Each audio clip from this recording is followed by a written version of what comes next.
অপরাধী তারাই যারা সালাত আদায় করে, যারা নামাজ পড়ে কিন্তু রিয়া, লোক দেখানোর জন্য নামাজ পড়ে, এশার নামাজ পড়ে না কিন্তু তারাবিতে জায়গা হয় না।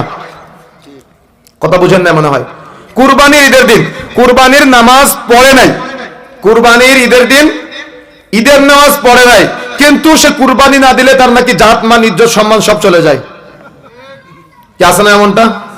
কথা কি বুঝতে পেরেছেন? রাগ করলেন? আমার কথা একটু কঠিন, দাওয়াত দিয়েন না, দাওয়াত দিলে শুনতে হবে।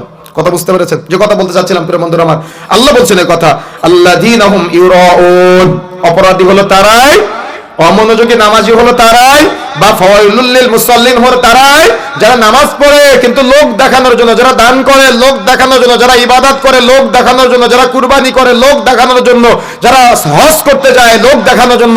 দেখবেন নামের আগে বিশাল লম্বা আলহাজ। তাহলে আমি তো 5 ওয়াক্ত নামাজ পড়ি, আমার নামের আগে কি লাগানো দরকার?